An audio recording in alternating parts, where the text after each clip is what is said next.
Bangladesh that is fresh elections will take place in Bangladesh in April 2026. How do you see it now? Well, I think it's controversial, this announcement, for two or three reasons.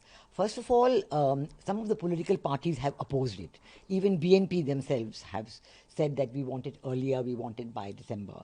So it's not a decision that he has taken in consultation with the political parties. He has taken it separately. Secondly, he has again talked about the reforms, that we need to do the reforms. But he is not an elected government. He is not a constitutional government. He is not a legitimate government. So there's no reason for such a government. It's an interim government. There's no reason and no constitutional provision for them to do reforms. They must have early elections, and then the elected government will look at what reforms they want. So that is the second point. The most important point, I think, is that just 2 weeks ago, the army chief, General Wakar the army chief of Bangladesh, he had a big darbar, sabha, with all his army officers in uniform, including those serving abroad. They joined on Zoom and so on.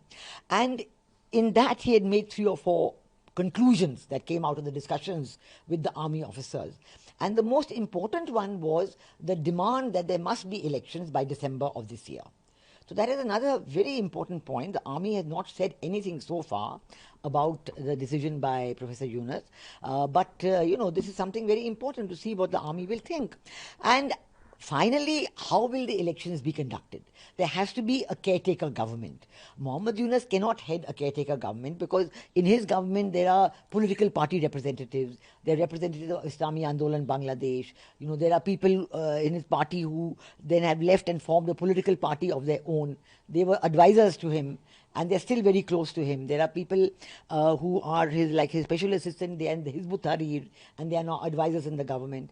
So the credibility of the interim government, interim regime has gone down a lot. So I think that there will have to be a new caretaker government, non-party, neutral caretaker government, and then they should conduct the elections by December of this year. Chief Advisor Mr. Yunus has also accused that domestic and international supporters of the defeated fascist government of attempting to destabilize the interim government. No, I think that is absolutely an incorrect statement, because actually it is Muhammad Yunus who has decided to ban the activities of the Awami League. The Awami League is the single largest party in Bangladesh. It has a vote bank of about 40%, at least, if not more. And we do know that at the end of 7 or 8 months after Muhammad Yunus started the interim regime, the popularity of the Awami League was intact, because people were still saying that we want the Awami League, it was better earlier. So I think it is in response to this continuing popularity of Awami League that the interim regime decided to ban the activities of the Awami League. Now that is a very significant deterrence for the election, because everybody has been saying that the elections must be free, fair and inclusive. Everybody must be allowed to take part. All registered political parties must be allowed to take part.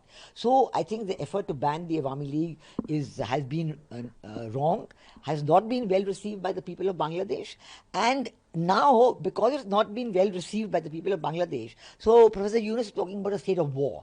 What is he talking about? He is responsible for the law and order. So the army, in fact, seeing this complete chaos that is going on in Bangladesh, has been saying, they said in their meeting that they will not tolerate any mob violence or any anarchy, because actually this regime has been ruling by mob violence and by anarchy. They have been killing Awami League people. In fact, yesterday, one Rights and Risk Action Group, it is a very well-known group based here in Delhi, and they have actually put out a report which they are taking to the International Criminal Court, saying that Awami League people have been killed. They've given names and references in the hundreds, and they're being brutally murdered actually.